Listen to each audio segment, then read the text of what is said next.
Welcome to the Investors Podcast. I'm your host, Trey Lockerbie, and today we have a very fun guest for you, and it is Mr. Joe Brown from Heresy Financial. Joe, first time on the show. Welcome. Hey, thank you so much. I'm excited to be here, Trey. I'd love to explore a little bit about your background here at the top, because I think a lot of our listeners might be able to relate to this, and if not, there might be a lot of learning to come from your journey. So you were a stockbroker at Charles Schwab. Talk to us about that experience and what ultimately led you to what you're doing today. Yeah, absolutely. I got into the industry because I was very curious about the way money works and how investing works. And so that was really the only path that I saw in front of me to learn about these things, was kind of going to the belly of the beast.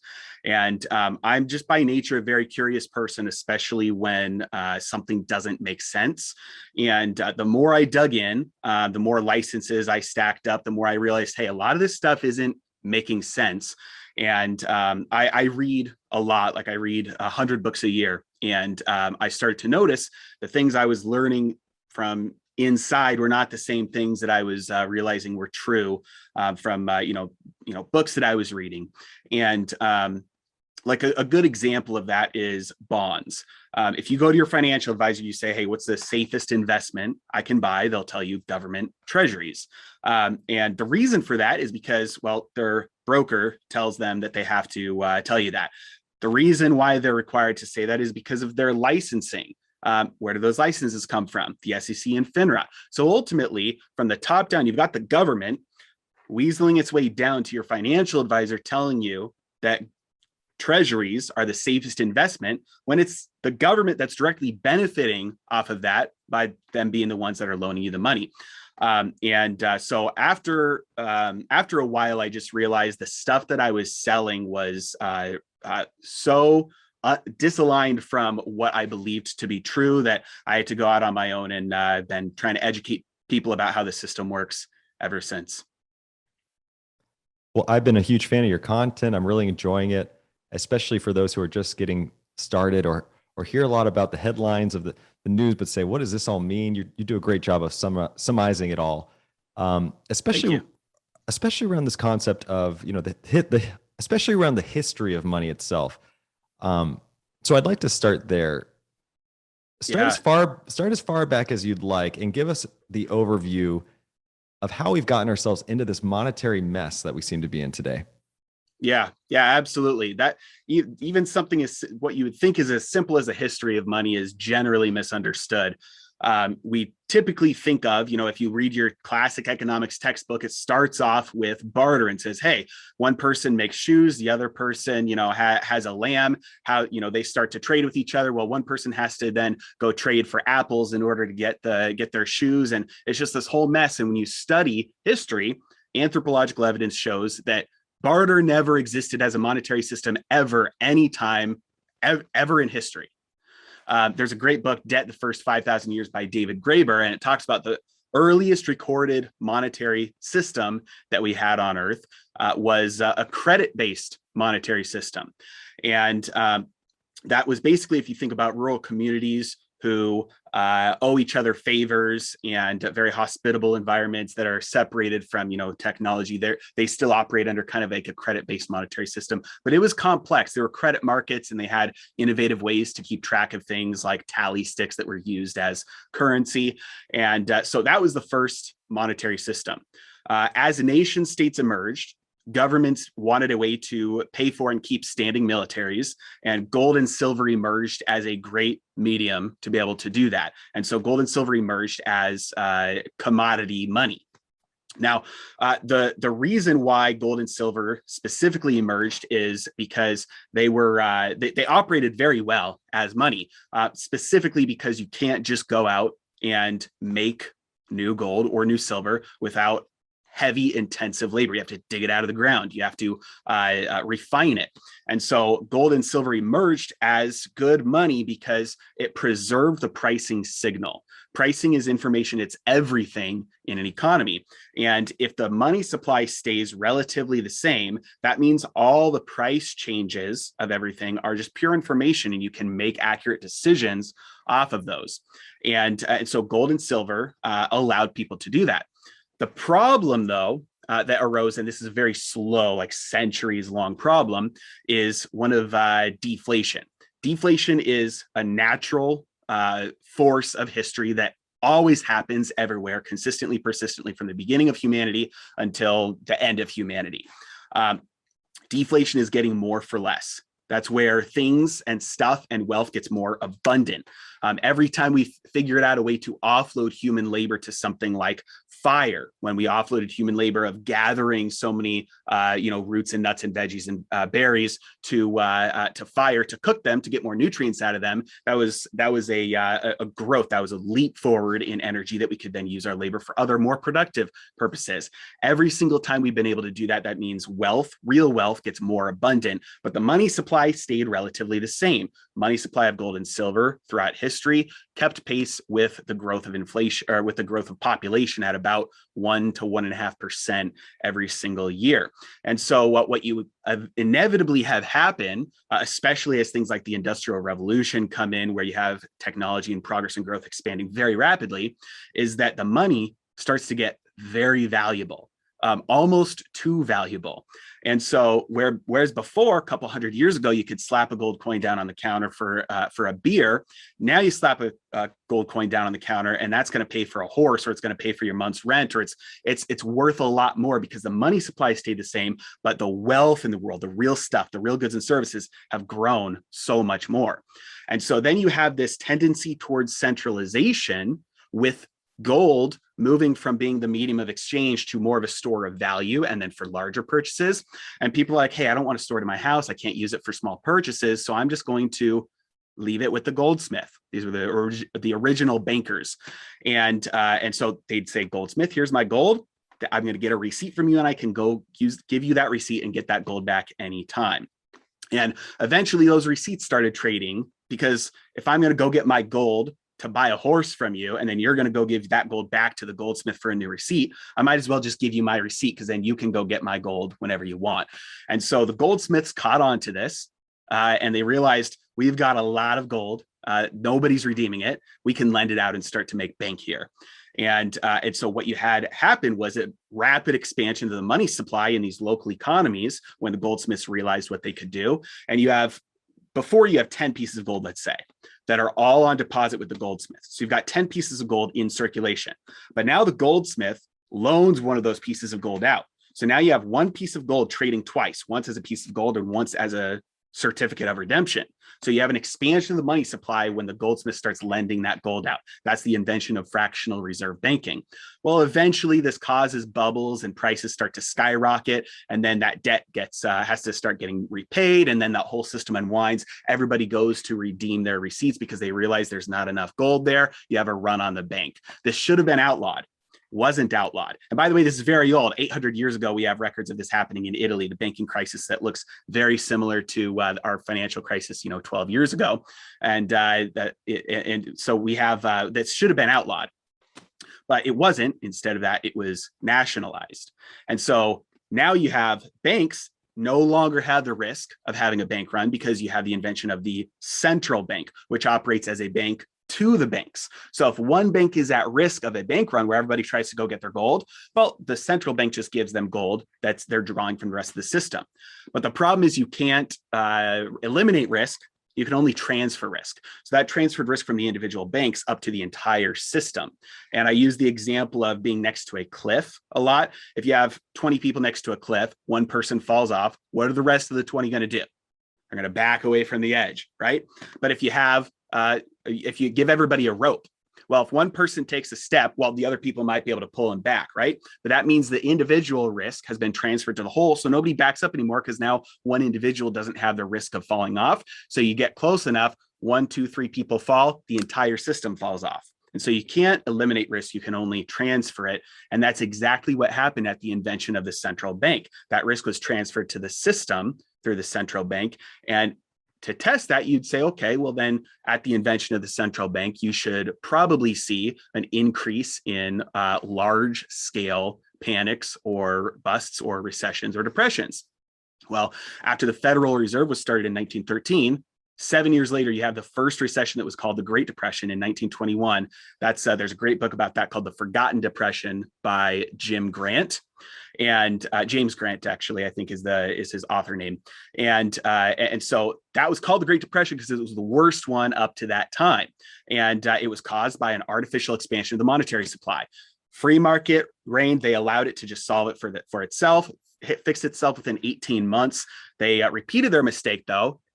Artificial expansion of the money supply, easy credit caused the next one. Great Depression started in 1929. That one was so much worse because they tried to ease the pain of that one. And that one then became known as the Great Depression going forward because it was so much worse than the first one. But within from 1913 to 1930, so you've got 18 years, you have two of the largest depressions that our country had ever seen after the invention or the implementation of the Federal Reserve in America. And then from there, what you had happen was one of the ways they tried to make it easy for the economy to ease the blow of the depression was confiscating everybody's gold, because remember, this was a bank run. This was a run on gold, just like the goldsmiths. And so they took all the gold from everybody, gave it to the Federal Reserve. This was FDR, and made it illegal to own gold. And then he repriced gold higher once the Federal Reserve had it all, and allowed an artificial expansion of the money supply as a result of that. And so this was only able to be done through the monopoly on violence that the central government has, because a little individual bank, Goldsmith, wouldn't have been able to get away with this. And it turns out that the rest of the world was doing the same thing. You have World War II happen. Everybody runs out of gold, so they come to America. They say, "You've still got gold. Let's just have you be the central bank to the entire world." So you went from banks, the invention of banks, where people centralized their money with the banks, to the invention of the central bank, where all the banks centralized their money with the central bank. Then in 1940 at Bretton Woods, you had the rest of the world centralize the money supply under one central bank, the Federal Reserve, who said, "Trust us. We'll hold all the gold. We'll give you paper, and we promise that you can come get your gold at any time with that paper." The age-old scheme, and it only took 30 years from then for America to print so many more dollars. Same exact thing that the goldsmiths did, same thing that the banks did. Federal Reserve printed so many extra dollars. The US spent all these dollars into existence that the rest of the world said, "Hey, we better go get our dollars, because if we're not the first ones to go get our gold, then we're not going to be able to get it." And turns out we were 2 weeks away from running out of gold. And so Nixon did to the rest of the world what FDR did to American citizens. And he said, "We're confiscating the gold," and moved the world back onto a credit standard, which it hadn't been on for thousands of years. And so for the last 50 years, that's where we've been at. And now we're facing the inevitable consequences of unprecedented levels of monetary expansion as a result of no ties on money creation. And that's the history of what brought us to today. I love that. So fantastic. A key difference I'm noticing in that timeline is, the 2008 Great Recession, where Bernanke decided to kind of forego the game plan, or the playbook, I should say, they used at the Great Depression, and he chose instead to print more money and lower interest rates, et cetera. Is that, in your mind, is that the right thing to have been done at that time? Meaning, the alternative is entering potentially another Great Depression, or creating something of a smoothness from then on to, ultimately create the inequality gap we see today. But, relatively speaking, we've endured a much easier economy, than the Great Depression. So I'm curious, what's your opinion on that movement by Bernanke in general? Yeah, absolutely. That's a great question. Going back to what FDR did, in 1921, for the first Great Depression, they allowed that one to resolve itself naturally. There was no intervention. The government balanced their budgets. The Federal Reserve raised interest rates. And that depression, again, it was the worst one in US history up to that point. They called it the Great Depression at the time. It solved itself within 18 months. It was difficult, but it fixed itself. At that time, Hoover said, if I'm ever in power when something like this happens, I will do everything in my power to make it easier. I will do all of these interventions, all of the stimulus, whatever. Well, he got his opportunity, and in 1929, when things started to fall apart, he embarked on at that time, an unprecedented level of government intervention. The Federal Reserve did not raise interest rates like they did the first time. And FDR actually ran on the platform of free markets, saying Hoover's doing all of this wrong. He shouldn't be intervening. Yet when he got into office, he doubled down on everything and increased everything that Hoover had been doing. So the idea that Hoover was a free market and then the FDR came in to try and fix it, completely false. And what FDR did was, I mentioned what he did with the gold, right? He took everybody's gold. He then repriced gold higher. Now that he had it all for himself, allowed a bunch of money to be printed as a result of that. Another thing that he did was in an attempt to push prices up, he did crazy things like burning crops. Imagine that during the Great Depression, the worst period of economic suffering in our history, and they're burning food in an attempt to make it more scarce to push prices up. And so the idea that Bernanke was looking back and saying, we're not going to repeat the mistakes of the Great Depression by not intervening and not printing and not doing that is completely misguided because they did do that during the Great Depression. And the only thing that you could say is they didn't do it enough to cause prices to go up. Now, I would argue then that that's a good thing. If they would have been able to, then they would have made things much worse. And Bernanke wasn't the first one in this recent line of central bank intervention. We have to start back at long-term capital management. It was a hedge fund that collapsed. And that was, I can't remember I think it was 89 or no, not, I mean 98. And so the Federal Reserve came in and they bailed out, they forced Wall Street to basically bail out long-term capital management so that it didn't knock down the rest of the financial system. Long-term capital management, they were engaging in relative value trades where they would short one thing, use the proceeds to buy another thing that were almost identical. And they would do it when the prices diverged a little bit from each other in the expectation that the prices would come back to each other. And so they just did it with so much leverage that eventually something happened. They entered the trade because they expected prices to come back together, but prices didn't come back together. Prices kept on diverging. And when that happened, they were so leveraged that they had to start closing out those trades. Well, if you buy a short to close and you sell a long to close, that's going to push the prices of what you're long down, the price of what you're short higher, because you're adding to the buying pressure and the selling pressure, and make the problem worse. So they couldn't get out without risking collapsing the financial system. So the Federal Reserve stepped in and said, all right, Wall Street, bail them out. That led to the Greenspan put later when he lowered interest rates. They had already crossed the Rubicon. Hey, we can bail out the system. They lowered interest rates to soften the blow from the dot-com bubble bursting, which would have only hurt some people's stock brokerage accounts, wouldn't have bled over into any sort of financial crisis.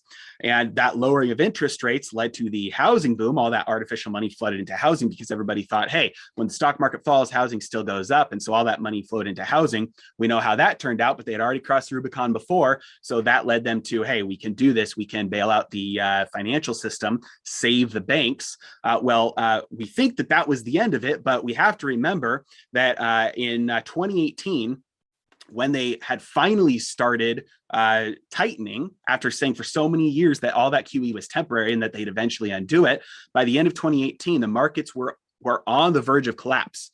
In 2018, they couldn't handle it. At the end of 2018, they had to stop raising interest rates.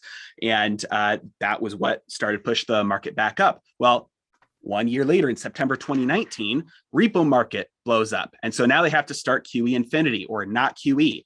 And less than a year after that, they had to bail out the entire system when COVID hit. And so all of these things, all of these levels of intervention plant the seeds for a much greater crisis next time. And they usually happen in greater and greater frequency as time moves on. Yeah, and greater magnitude as well. Yes.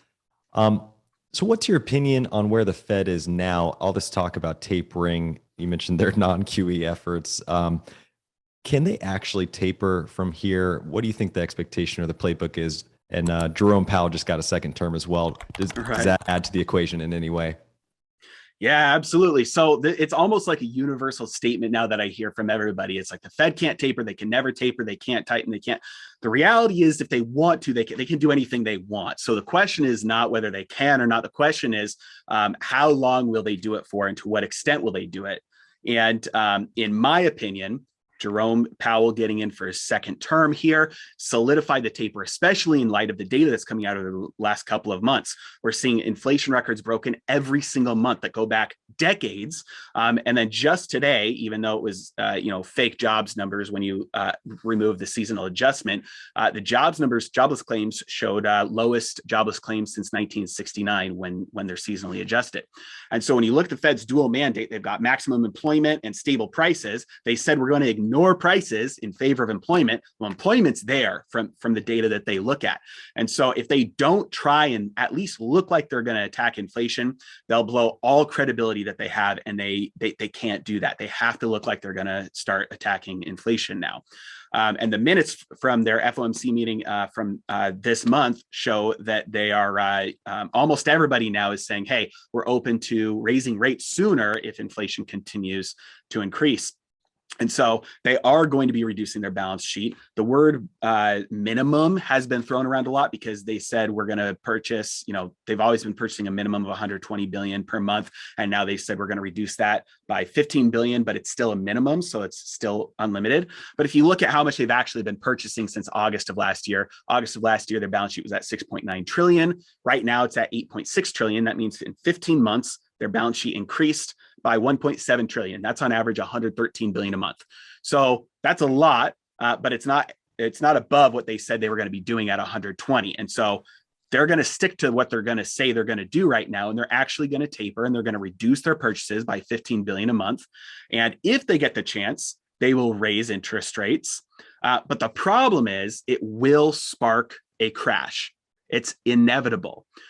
You cannot expand the money supply, especially at this scale, without it causing malinvestment and a misallocation of resources that leads to problems, rot lurking under the system. And so you don't notice it a lot of times until you start to tighten and pull back that easy money. And so it's not the tightening that's going to cause the crash. It's already there. They're just going to reveal it. And then once it does, they're going to have to reverse course, and they're going to go, full blown. They're going to, 120 billion a month is going to look like child's play compared to what they're going to have to start purchasing. They're going to have to start purchasing out on the yield curve to drop long-term rates. They're going to have to do all sorts of things that will make the last year and a half look tame in comparison to deal with the next crash. Now that $120 billion a month, what exactly are they buying? Are they buying government bonds off the market? I've noticed that there's a lot of mortgage-backed bonds being purchased, for example, whereas in 2008, that was an obvious solution. Was okay. A lot of these mortgages are going bad. The Fed will buy them up. When COVID hit, it was instant. It was like, we're going to start buying mortgage-backed securities, and they really haven't stopped. So is there this underlying rot happening, say, for example, in the real estate market that isn't really talked about because the Fed is already kind of smoothing it over by purchasing these things? Maybe just talk to us a little bit about what they're buying and why. Yeah, absolutely. What they're buying has a lot to do with what they're legally allowed to buy. So in the aftermath of the great financial crisis, when they were suddenly were allowed to buy mortgage-backed securities, whereas before they were only allowed to buy treasuries, that's partly why they buy those two things, mortgage-backed securities and treasuries. The other things that they've been buying, they haven't actually been buying. There were accounts set up the treasury called special purpose vehicles that purchased things like high yield bond funds. And so that, junk bonds basically. And so they can't buy those themselves. So it's like, an 18-year-old who wants to get drunk can't go into the liquor store and buy alcohol for himself. He has to send in his 21-year-old cousin to go buy alcohol for him, gives him the money. Same thing. The Fed can't buy junk bonds for themselves, so they give the money to the Treasury to buy for them. And so mortgage-backed securities were part of the whole apparatus that they were buying in order to smooth out the volatility that they were scared of happening in the financial markets. One other reason for the large level of mortgage-backed securities was to push mortgage rates down. So when mortgage rates go down, there is a huge amount of extra spending power that hits the American wallet. Everybody refinance their homes, and either cash out refinance and you get a large chunk of change to go do whatever you want with, or now your mortgage rate is much lower and now you have extra cash in your compared to what you were paying before. Your expenses go down, and then anybody who wants to get into a house can do that, although it's that wasn't the primary goal. And so the increase in income for Americans through mortgage rates being lowered was a huge reason for mortgage-backed securities being purchased. And so that's what they've been buying: the treasuries, mortgage-backed securities, and then the other things held at the Treasury. Got it. So great. All right. So now that the government has created all this money and all this debt, there's a lot of talk right now about a potential debt jubilee or some kind of monetary reset. In your opinion, what does that look like exactly? Mm-hmm. Yeah, so the debt jubilee, we look back at history and they can seem very apparent when these things happen. But while they actually take much longer for these things to unfold than it looks like when you're just reading a history book. One thing that is true though is that the deleveraging always happens. Sometimes deleveraging happens through inflation and sometimes it happens through deflation. But deleveraging following leverage it's an iron law of economics that you cannot avoid the deleveraging. It does happen. The only question is whether it's through inflation or deflation. And the reason that happens is because leverage itself is simply borrowing purchasing power from the future into the present. And so if you think about, let's say you earn $10,000 every single month. The only way for me to spend more than $10,000 is if last month I only spent 8. And so I have a surplus of 2 now. This month I can spend 12. Or I can borrow from the future with debt and I can spend 12,000 by putting 2 of it on a credit card. Well, next month I have to pay that back by only spending 8,000 of my income. And so leverage is simply taking purchasing power from the future and bringing that forward into the present. There is no way around that. The only way that it's dealt with is either deflation or inflation. And so deflation would be the example of next month, austerity. I only spend 8,000 and use that leftover 2 to pay back what I spent last month. Inflation is more insidious because it's the effects of it are not understood or seen by most people, at least at first. And so when the reason why you can deleverage through inflation is because either way, there's the same amount of purchasing power in the system being transferred or being spent. And I like to use the example of a pizza a lot. And if you have a pizza, that represents the total wealth in the system. The number of slices in the pizza represent the number of currency units in the system. So you got 8 slices of pizza. That's $8, let's say, represent the entire economy. If you have another participant enter the economy then and say, I would like a slice of pizza, one person can give up their slice and give it to that new person. And then you still have 8 slices of pizza, and each slice represents the same amount of wealth, same amount of pizza. Or you can have every single person with a slice of pizza shave a tiny slice off of their slice, make an extra 9th slice, and then you have 9 slices now, but they're all smaller than they were before.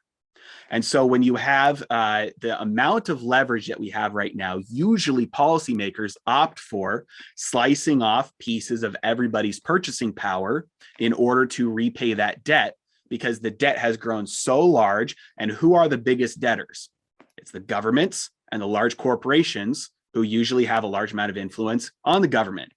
And so when you are choosing between inflation or deflation, because you have to deleverage somehow, the people with the power are going to choose the ones that the path that benefits them the most. And inflation benefits the borrowers because they don't have to pay it back in real purchasing power, in real wealth. They get to pay it back with newly created money that was purchasing power transferred to them as a result of everybody else, all the savers and lenders, losing it. And just in case you're looking at this and thinking, okay, well, it's a good thing I'm not a lender then, if you have got a pension or a 401k with a target date fund or a balanced mutual fund, or if you have cash in a bank account, you are a lender. And so those are the ways, those are the areas of purchasing power that get that purchasing power transferred away from them in order for that deleveraging to happen. Right on. Well, not a lot of people may be aware of this, but the Fed has an actual plan for if the U.S. defaults on its debts. I think a lot of people just realize or think that the U.S. can't default on their debt because they can always print more money, but they do have a game plan. So walk us through the playbook that the Fed has put together just in case this happens. Yeah, absolutely. This is one of the craziest things that I have stumbled upon recently. And a lot of people look at the federal government defaulting as kind of like a black swan, not even, like less than that, because they think that it's just impossible. Like it'll never, ever happen. And a black swan is not something that is unpredictable. A black swan that is something that's predictable, that's just considered basically impossible. Like you could have imagined, when people only thought white swans existed, you could have imagined, hey, we could find a black swan someday, but clearly that's impossible because swans are white. Well, we can imagine the government defaulting, but clearly that's impossible because all they have to do is come up with a vote to raise the debt ceiling.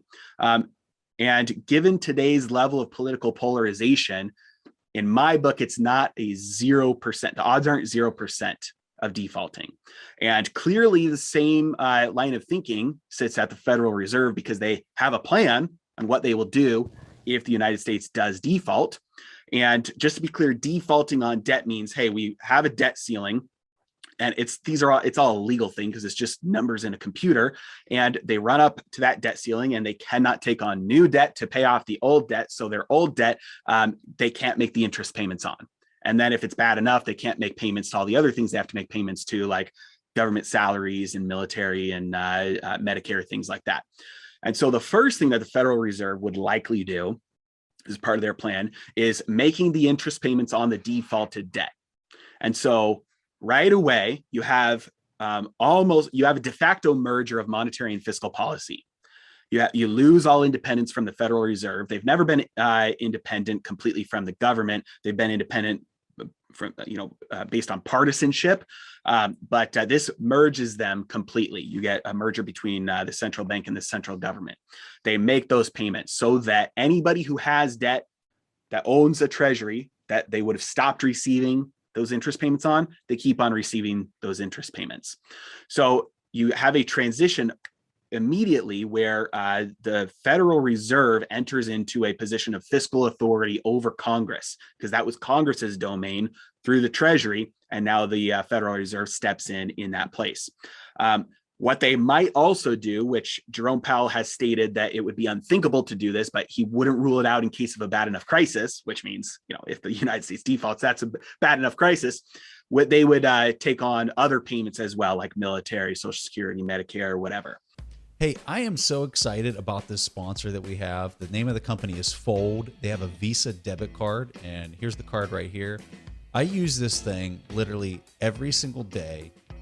Every time I swipe it, I get at least 1% back in rewards, and the rewards are in Bitcoin. And some of the rewards go as high as 100%. There's even a full Bitcoin that you can win. After you swipe the card, you spin this little wheel on their app, and then it produces the reward. But the lowest reward you'll get is a 1% reward. The thing I really like about this card is you can also, on their app, buy gift cards. And so Amazon is one of the partners that they have, and you can go out and buy an Amazon gift card, and you get 5% back when you use this card.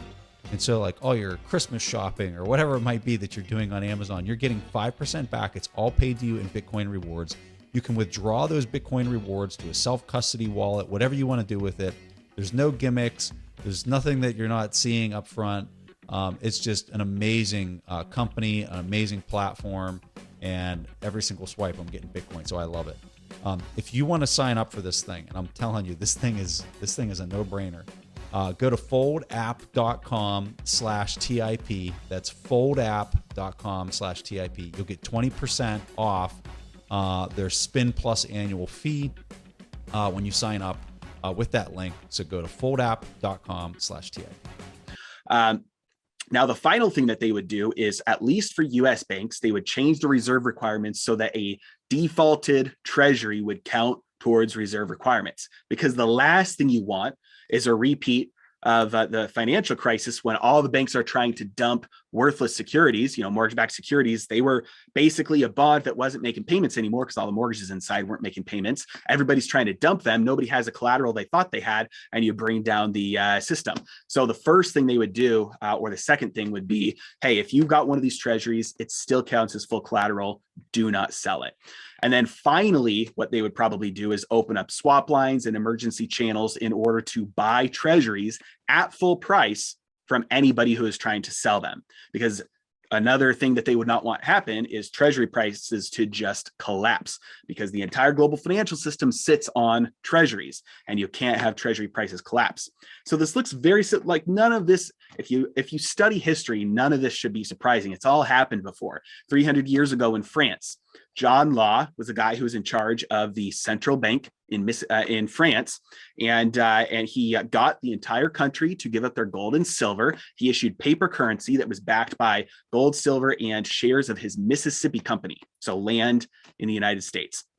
And he used that paper currency to inflate the money supply so that he could pay for economic agendas. Well, pretty soon, problems cropped up, and what happened was he had to people were selling Mississippi shares because they were, hey, this might not be worth what the price of these shares are at. He had to print more dollars to buy shares of the Mississippi Company. Well, what's backing up the money? Well, shares of the Mississippi Company. So you have this strange turn of events where you're printing money to buy something to keep the price up, but that price being up is what's backing up the value of the currency that you're printing. Well, what are we doing today? We're printing money to buy treasuries to keep the price of treasuries up because they back up the financial system. And so pretty soon people realized, hey, if they're buying these things at full price, that means that I can sell them at a premium. They're worth less, but I can sell them higher than they're actually worth because somebody's printing money to buy them. It'd be like if Apple right now said, I will buy any iPhone for $3,000. Everybody with an old iPhone would turn it in for $3,000 because they're worth way less than that. They would soak up the entire market. So when you buy things with a money printer at an elevated price compared to what the natural price would be, you incentivize selling. And so a couple of years ago, they soaked up so much of the treasury market that the Federal Reserve now owns more treasuries than all central banks combined. This happens, Federal Reserve will own all treasuries besides the US banking system. Nobody's going to hold on to them anymore because they're worthless, but somebody's paying full pop for them. And that's exactly what happened 300 years ago in France. The people like Richard Cantillon, who we know of through because of the Cantillon effect, he sold everything, bought gold and silver, became fantastically wealthy from it. And that's exactly what would happen today if something like this happens. So you brought up the jobless claims earlier and mentioned the seasonality effect. What does it look like without that? What does it look like with the seasonality adjusted? And why do you think so many people are quitting their jobs or not returning? Yeah, absolutely. So right now we have the tightest labor market in history. And today, as of the day of this recording, jobs numbers came out. The jobless claims data shows that we have the lowest jobless claims since 1969, in over 50 years. And everybody running victory laps on this is, trending on Twitter and things like that. When you look at the data, the real number, the number is only that low. It's 199,000 jobless claims. It's only that low because of seasonal adjustment. So that's them trying to smooth out the numbers. They've got a built-in method to smooth out the numbers. Well, they're smoothing out the numbers, made it appear like it's the lowest jobless claims in 50 years. When you remove the adjustment, jobless claims actually increased, went up to like 260,000. They went up by 7.6%. And so the seasonal adjustment, trying to smooth out the data here, clearly failed. The real jobless claims actually went up. So complete false data. We still have a massive labor shortage, and so that is something that is consistent and persistent to today. And unlike, this is something that I probably have more of a contrarian view on than others. Unlike some of the other things going on right now, I view this personally as a very good sign, a very good thing.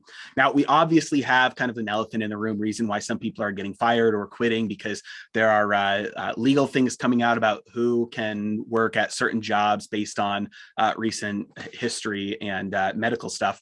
But you have that doesn't account for everything, because when you look at new hires, it's also exploding. And so if you get pushed out of one job, you wouldn't be able to, because of a specific reason, you wouldn't be able to then go get a new job. And so one of the trends that we're seeing right now is people quitting because they hate their jobs, because most jobs, it is astonishing how many jobs for decades now have been absolute trash. And I say that, sympathetically. I've had jobs before where on my way home, I feel like crying. It's like just absolute garbage.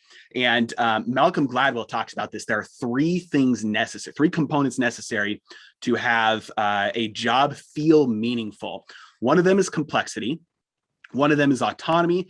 And the third one is a short connection between seeing your work and seeing the results, the fruit of that labor. And many jobs today have no complexity. They're monotonous. You have one repeated task over and over and over again, zero complexity, a lot of jobs that can be just done by a well-written computer program. And so complexity is out the window for many, many, many jobs. The second one is autonomy. The number one reason people quit their job is because they hate their boss, right? They have no autonomy. They're told exactly what to do, when to do it, when to clock in, when to clock out, when to take their lunch break, when they can go take a bathroom break like they're still kids in school. And so autonomy is out the window for most jobs. And then finally, seeing the fruit of your labor. This is something that, especially in today's day and age, a lot of people are missing out on. If you build something with your hands, you do the work and then you see the results of it. If you're, a mechanic or something like that. But for a lot of jobs, all you have is a specific task. And you never have, there's no connection, no visible connection between the results, the good that's being done as a result of your labor. And so you have this massive turn of events where, because of the stimulus checks and because of the universal basic income through the child tax credits, because of stock prices going up, because of crypto just exploding, because of all the new money, you had a trigger come in where suddenly everybody's like, no, I can quit. And I've got 2 months, 3 months, 4 months saved up. I can quit and I can go look for something better. And it put employers back on their, it took them off guard. And suddenly you're hearing stories everywhere of people like, hey, I got offered a job and I told them I couldn't take it. And they said, okay, well, what do you need to take it? And they said, okay, I want this, this, and this. And the employer's like, done. Like, we need labor because everybody's quitting. And if you come here and you don't like it, you're going to quit. I'm going to have to hire somebody else. And every time I have to hire somebody, I have to retrain. And so employers are caught off guard, and it's turned into a dynamic that's been putting a lot of power in the employee's hands. Very different trend from the last couple of decades. And a lot of people are just saying, screw it. I can move now. Another result of COVID was, remote work, right? Everybody gets to work from home. I don't have to live in the city. I don't have to keep up these high expenses. I can go somewhere else. I can even get a job that's better for me, that pays less, and say, screw it to the system and go live somewhere for much cheaper. A lot of people going into small businesses, becoming contractors, doing online things. And so we're seeing a huge shift, a huge trend that I view as absolutely fantastic for most people to escape the system that people have been trapped in for so long. And so this is one of those things that, at least from what I can tell, is a very good sign, very good trend going forward. Now, does inflation play a role in that moving forward? Meaning, like, as the cost of living continues to go up, people are going to demand higher and higher wages, and that could ultimately affect, net out in this positive work environment where wages are more aligned with, where they should have been for a long time? Well, probably not, unfortunately. So at least in the short term, when you look at the way that new money works its way throughout an economy, typically that new money hits asset prices first, then it hits goods and services, and then it hits wages. And that's just simply a result of who gets their hands on the new money first. And so theoretically, if you could press a button and have complete control over the system, and you could have all the new money created go straight into the hands of poor or low class, middle class individuals, then theoretically you could say, okay, you get the money first. But the problem is, even if you were able to do that, which you can't, it doesn't flow that way. But even if you could make it flow that way, what happens is the goods and services stays the same. The amount of stuff in the economy stays the same. Then the money explodes. So if before you had all the money was needed to buy all the stuff, now you double the money. Well, now to buy all the stuff, you need double the money. So if you want to buy some of the stuff, you need a lot more money than you did before. And so when you have a lot of individuals who barely were making ends meet before get their hands on new money, they're not investing it, they're spending it. And that's backed up empirically by, every data point we have out there. When you put money into the hands of individuals that are not already wealthy, they have to spend it on the stuff that they are buying, like rent and food and clothes and energy. And that bids up the prices because there's not a corresponding increase of goods and services. And that corresponding increase of goods and services doesn't happen until much later, after prices have gone up, to signal to the producers it's time to create more of it. Right. And you mentioned the Cantillon effect, meaning, speaking to that, lack of it flowing through to the common man, so to speak. But, a lot of people were following that, saying inflation wouldn't happen while the velocity of money continues to decline. What are we missing as it relates to the velocity of money? Because inflation has obviously risen as velocity has been low. Yeah, absolutely. Well, I think you hit the nail on the head there, that we've seen record-breaking inflation for months now, decades-long records being broken, and velocity hasn't budged. Velocity is one of those that is just complete, absolute trash. It is worthless. And part of it is because, just empirically speaking, we're living through it right now. Anybody who still thinks you need velocity to have inflation has been living under a rock for the last 8 months. It does not work. But secondly, the actual math is wrong. If you look at how velocity is calculated, it assumes you can quantify the money supply. Now, there are ways to estimate money supply like M2 and M1, but it is impossible to accurately and in total quantify the money supply. But let's say you can even do that. The velocity of money equation is built on the GDP formula. Well, GDP is another one that's complete crap and trash and garbage and worthless, because it assumes an evenly rotating economy, which is not true. It's not reality. It works in a textbook on a page, but when you actually apply it in reality, all you have to do to have an increase in GDP is increase the money supply. And so there's no validity to the velocity of money, both empirically speaking and when you look at the math. But finally, let's say, even ignore all of that. Velocity is not at a record low. We've been this low before in 1940, in the early 40s. What happened after velocity hit this low? It skyrocketed because people were dumping money. They were spending money fast. And what happened as a result? inflation spiked. And so velocity tends to spike when people start dumping currency, especially in cases like Weimar Germany, when you have hyperinflation. And that's something we don't want to see. When you start seeing velocity spike, that's not regular inflation around the corner. That is people dumping the money. That's people dumping the currency. And we're nearing the end when velocity starts to spike like that. Fantastic. Super interesting. So talking more about currency, the Fed has obviously been considering a CBDC or central bank digital currency, and they're becoming more and more popular around the world. You know, very often I'm only hearing about why that is a bad thing. But funny enough, you've mentioned that there could be some major benefits to CBDC. So talk to us a little bit about what those potential benefits might be. Yeah, absolutely. So this is an area where my sarcasm might need some work, because there are huge benefits to a CBDC. The question is for who?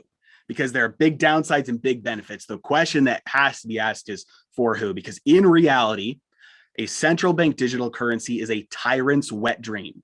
It is absolutely terrifying for a population that has to use it. And in a nutshell, here's why. If you want, and I'm going to go to the extreme here, if you want totalitarianism to work, if you want complete, I'll just say central planning. If you want to be able to centrally plan an economy and have that be effective, you need three things. You need perfect knowledge, perfect and complete knowledge. You need absolute control, and you need pure morality. And so here's why you need those three things. You need perfect knowledge, because the reason the pricing system works, the pricing system exists, is because of information. If you have the production of wheat this year drop in half, that means half of the wheat will have to be consumed this year. You cannot consume more wheat than what is produced. And so that information has to be sent out into the economy, and that's sent out simply by prices. So I might buy, one less loaf of bread because the price doubled. A bakery might continue to buy everything they bought before, but some people will consume less, and on net, it will be half because that's all that was produced. So that's what pricing does. It sends information out because nobody can know everything about everything. And so you have to look at prices to make a decision and say, I'm going to buy less bread because I still need water, or I still need gas, or I still need, something else. And so prices are how we make that decision. And prices are decentralized, perfect knowledge in absence of price manipulation.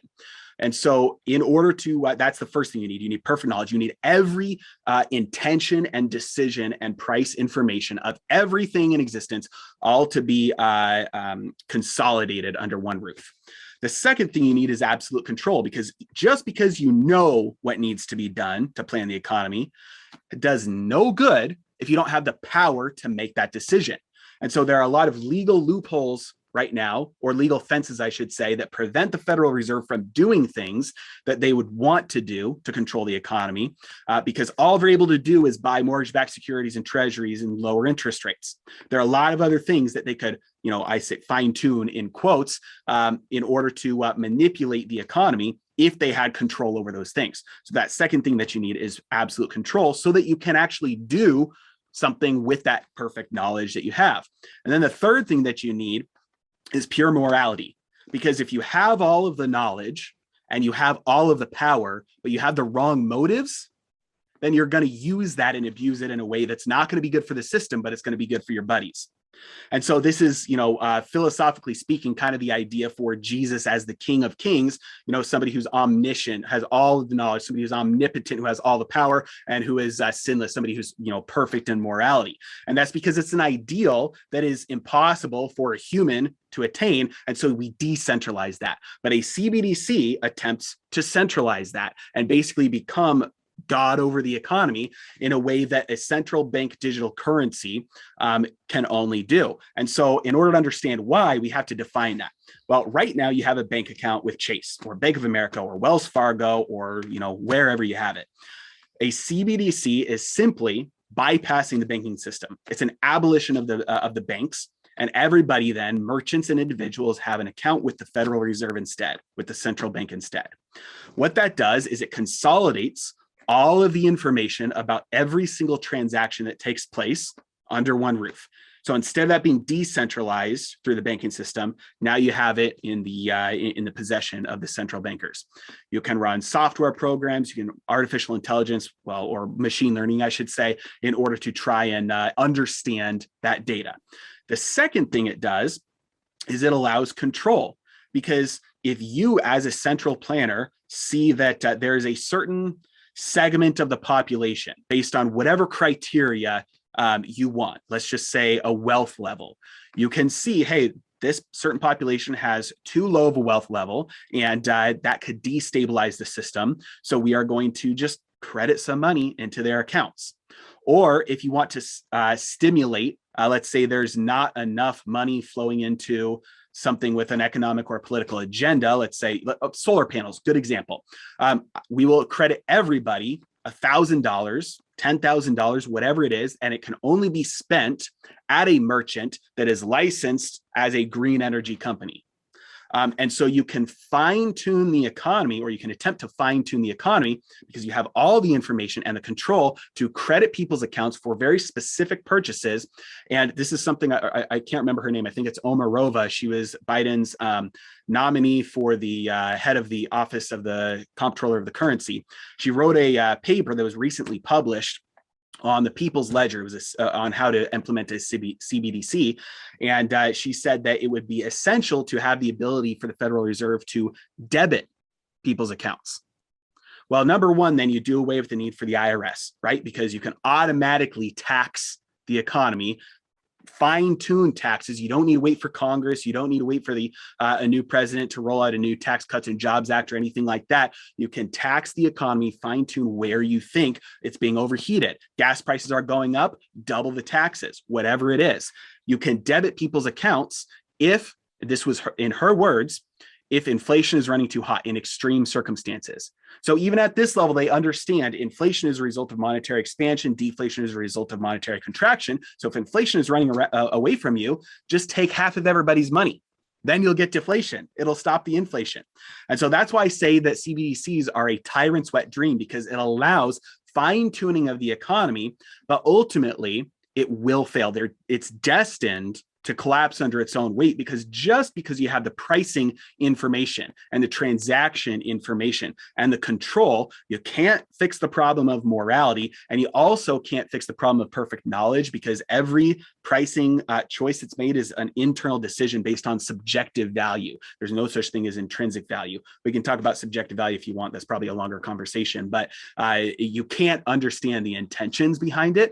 And so you end up with malinvestment, misallocation of resources that are so large that you collapse the system under its own weight. So it's a little bit easy to understand how that would work or could be implemented in a communist country like China, but it's hard to imagine that flying somewhere like the US, although, as of late, that could be debatable. But my question, I guess, is if the US did attempt to implement their own CBDC like that, what happens to cash? Would they ban all cash? Would you have to turn in your cash like you did your gold? What happens to the USDs that we have in circulation now? Yeah, they would almost certainly be relegated to a black market. Anytime you have things like this happening, again, all throughout history, even recently, I think it was probably about 5 years ago, India, overnight, it was their equivalent of the $20 bill. They just said, hey, this is no longer legal tender, and you have 48 hours, it might have even been 24 hours, to turn in all of those bills of that denomination, and we're going to replace them with a higher denomination. And the reason they stated for this was because, oh, they're being counterfeited. Oh, there's money laundering. Oh, there's fraud. But really, it was because they wanted more control, and they wanted more taxation ability over their people. And so you have things like this happen all the time, where they'll roll out a CBDC event at the beginning. It will be something like a trial program, but eventually it'll get to the point where they say, all right, in order to do business in America, you must have an account, a wallet at the Federal Reserve. So every business, every merchant cannot legally do business unless it goes through their account at the Fed. And as an individual, if you want to transact, if you want to buy from any business, you will need a wallet to do so, because the only way to get money into a wallet is from another wallet. And so you have a week to turn in all of your old dollars, all of your cash, and we will give you the equal number of those in the new central bank digital currency. So there's no loss to you. But if you wait too long, legally, those are not legal tender anymore. And so it would relegate everything like that, cash, Bitcoin, things like that, barter to a black market or at least a parallel market, and you would not be able to buy or sell without an account like that. And you ask about like it seems unbelievable how we get into that, but it would be on the back of a dollar failure.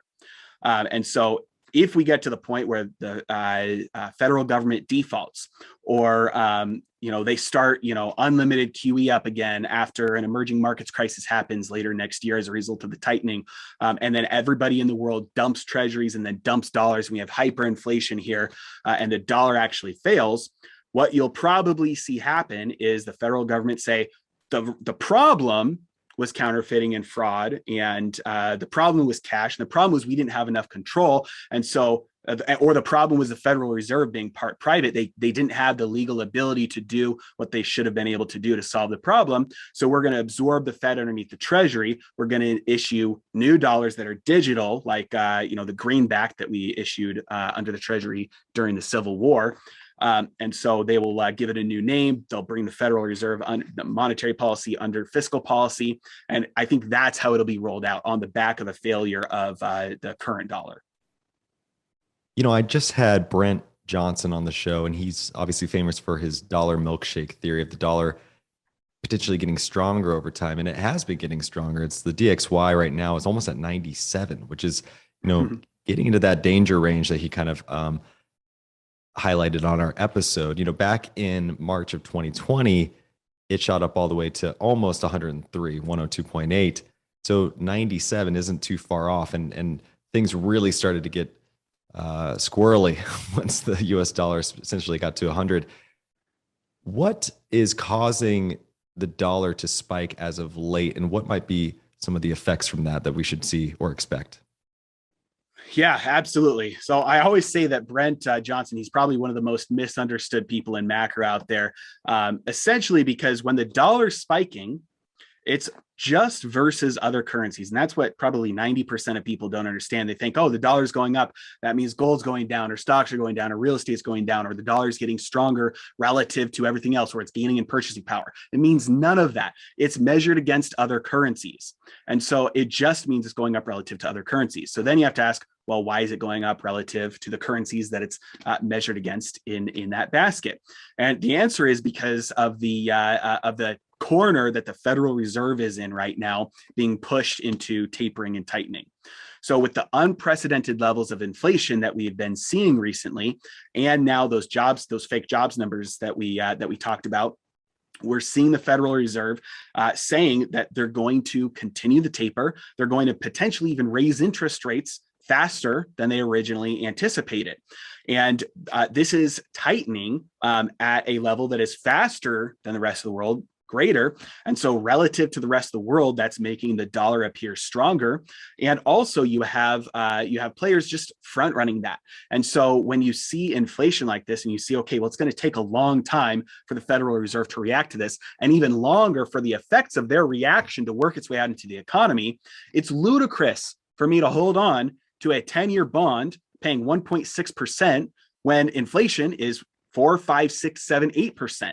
I'm not going to do that. So I'm going to sell that. Well, that puts downward pressure on bond prices, which is upward pressure on interest rates. And eventually, in absence of manipulation, in absence of a buyer with a printer, then you get equilibrium, where eventually the interest rates will reach the at least the price of inflation to have real interest rates not be negative anymore. But the problem with that is emerging markets. The problem with that is countries that have to get dollars in order for their economy to survive. Because as this happens, the dollar gets more expensive. Well, that puts a lot of pressure. And emerging markets crises almost always happen as a result of unexpected dollar spikes, because it just gets harder to get your hands on dollars, and you need dollars to do global international commerce. And so I think it's very likely that within the next year, as we see interest rates go up, especially short-term interest rates, and the dollar go up, we're going to see some sort of crisis pop up in another country that's going to bleed over into balance sheet of a Eurozone bank that's completely over leveraged right now and spill over into the financial system. And that could be a crisis that will cause them to turn tail and have to push that dollar back down and ease again. Got it. So that begs the question of where to park your money. And a lot of people are talking about real estate right now, although that is even at all-time highs in most cases.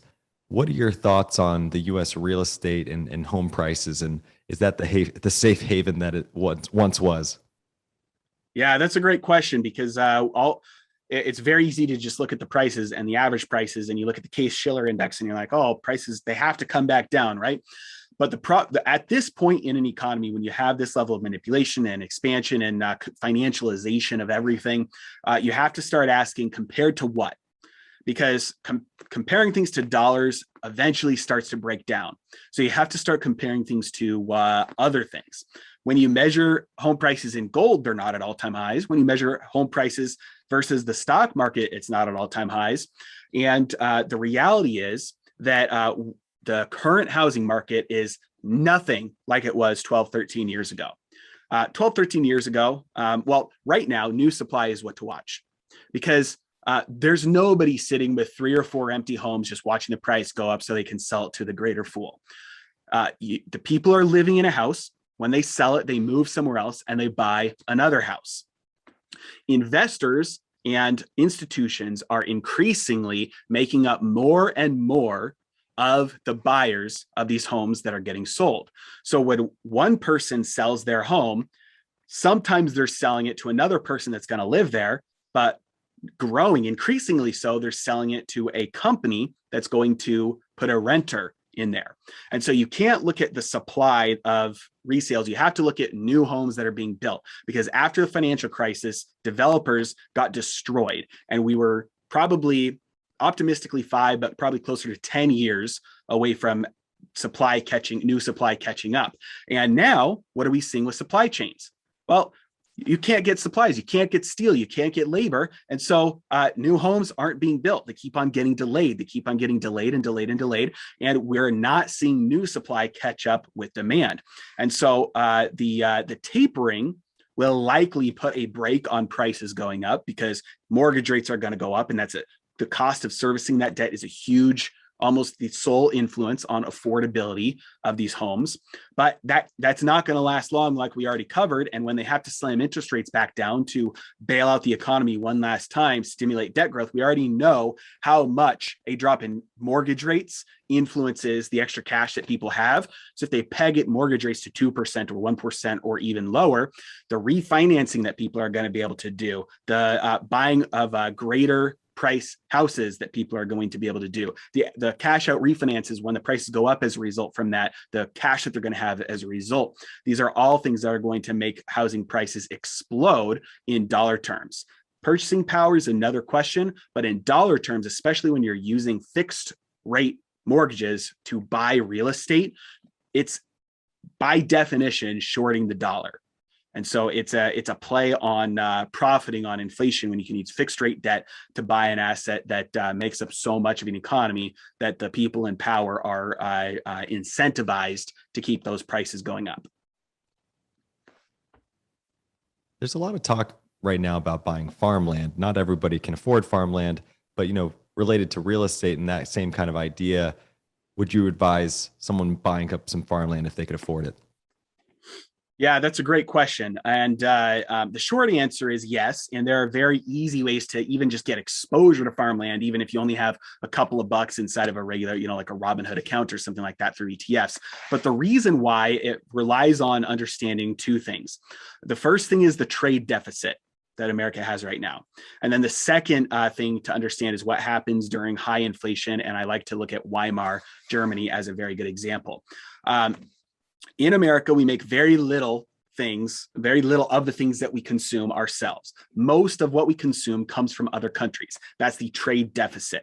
We buy more from other countries than we sell to other countries. And what we have to do to get that stuff is give something, right? Well, what do we give right now? We give dollars, which are essentially worthless, right? So it looks like we're winning. we're handing out these worthless pieces of paper and we're getting all sorts of goods, all sorts of consumable items in return for it. And so, and we don't have to make anything. We don't have to do anything productive to make these dollars. We can print them as a country. And so just to put this in perspective, if you're an individual and you're really good at counterfeiting, let's say you're an artist, you can counterfeit dollars. You're going to do that to pay your bills, right? You're going to deposit those dollars in your account, pay your mortgage with it. You're going to go to the store, buy stuff with it until you get caught. And once you get caught, then you're going to have to provide something of real value to the world in order to get your hands on purchasing power. And so you're only able to exchange then at that point, once you're caught, real wealth in exchange for other wealth that you want. And so for now, you're living high on the hog by printing up fake money. But once you get caught, you're going to have to resort to whatever skill you have in order to create value. One of the things that America does right now is farm, right? We've got a lot of farmland. We're pretty good at making food. And so what you have right now is a situation where billionaires and institutions, a lot of big money is scooping up farmland. So when big money starts to do something, you have to ask yourself why. So now we have to go to the inflation example. And I really like to use Weimar Germany as an example. When hyperinflation set in, very few people were winners. Almost everybody was a loser. But when you read, there are two really good books on the hyperinflation in Weimar Germany. One of them is When Money Dies by Adam Ferguson. The other one is The Downfall of Money by Frederick Taylor. And I can't remember in which one, but one of them details kind of like the day-to-day lives of people that are going through this. And farmers were getting rich. Because it turns out when luxuries go out the window because you were living high on the hog, but it was fake wealth and everything starts to collapse and everybody has an abundance of money, but nothing of real value, the people who still have the ability to create real value, especially necessities like food, they start to attract all of the capital. And they still can make pigs, they can still make eggs, they can still make cows because they're farmers. And so they get to sell those at higher and higher and higher prices because that's what everybody wants more of. And when asked what they were doing, because everybody got mad, they're like, hey, you're taking advantage of us. You're getting rich. You're exploiting us in this poverty. When asked what they were doing with all the riches they were accumulating, they said they were paying off their mortgages. So that goes back to what I said earlier about shorting the dollar, taking out fixed rate debt to capitalize on inflation. But essentially, what you have to do when inflation starts to take off is you have to provide the world something of real world value in order to get your hands on the currency that somebody else wants in exchange for the goods you're trying to buy. And if everybody doesn't want dollars anymore, we'll have to get, let's say, euros or yen or Bitcoin or gold or silver, whatever it is. We have to provide something in order to get that. And food, that's one of the only things, one of the biggest things that we'll still be doing because almost everything else we don't make ourselves. And so when something like this happens, if we loop back around to what I was saying about the trade deficit that we have right now, we think we're taking advantage of the world. We're sending out all these paper dollars, we're getting real goods in return. But when you look full circle, what is the rest of the world doing with those dollars? Especially China. They're buying land in America. They're buying real estate in America. They're buying stocks in America. They're buying dollar-denominated assets. So what we're actually doing is trading ownership of our assets like land and stocks and real estate to the rest of the world in exchange for consumable goods, not assets, that we're using up. And they're buying real estate and land and farmland with it. And so when you take, when you look at the full circle, you're seeing everybody who is in on what's going on, realizing, hey, the best way to take advantage of a future drop in the value of a currency is by using that to buy an asset that will have to be repriced upwards in the face of that hyperinflation. And that data is backed up by the net international investment position, the NIIP. You can look at the charts. We have one of the lowest NIIPs in the developed world. And that's just a result of we hand dollars out, they buy our assets. We don't buy their assets, we buy their goods.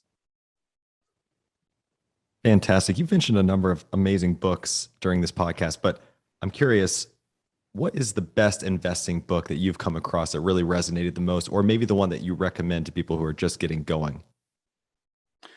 So I read a lot, and so I can't limit it just to one. So I apologize. I'm going to have to take advantage here and recommend a few, Even better, for different reasons. I would say the first place to start would be anything by Jack Schwager. He's written the Market Wizards series. He started back, I think it was the 80s with Market Wizards. He's written like 5 or 6 of them now: Unknown Market Wizards, Hedge Fund Market Wizards, The New Market Wizards, all different books. And just absolutely fantastic because he interviews the best investors in the world. And when you read a couple of those, you start to see parallels and you say, okay, every single successful investor for decades now have done the same things. Pattern recognition sets in. You start to see, hey, these are the things that make you successful at investing. The second group of books that I recommend, probably more than any others actually, is by Nassim Taleb. Not all of his books, but 3 of them: Black Swan, Anti-Fragile, then Skin in the Game, in that order: Black Swan, Anti-Fragile, Skin in the Game. And from, it applies to things outside of investing as well. But if I would have read those books early on, I would have been saved massive amounts of money that I lost when I couldn't afford it, if I would have understood things that he explains very, very clearly about risk management and some other things in those books. And then finally, this is a new book, just came out a couple months ago, is Safe Haven by Mark Spitznagel. Safe Haven: Investing for Harsh Times, I believe is the subtitle. Fantastic book about cost-effective risk mitigation. A little bit of math, so I would recommend getting the physical copy, not the audio copy. But all of those fantastic that I recommend a lot. amazing. And actually, Jack Schwager was a guest on TIP early on. Preston and Stig interviewed him. It was episode 85. Actually, really? many years ago. We should have him back on, but I'm a big fan of those books as well. All right, Absolutely. the last serious question I have for you, and the podcasters listening won't understand this, but there's a chart on your computer behind you, and I love that you display these during your videos. But this particular stock pick seems to be going parabolic, so I have to ask, which one is it?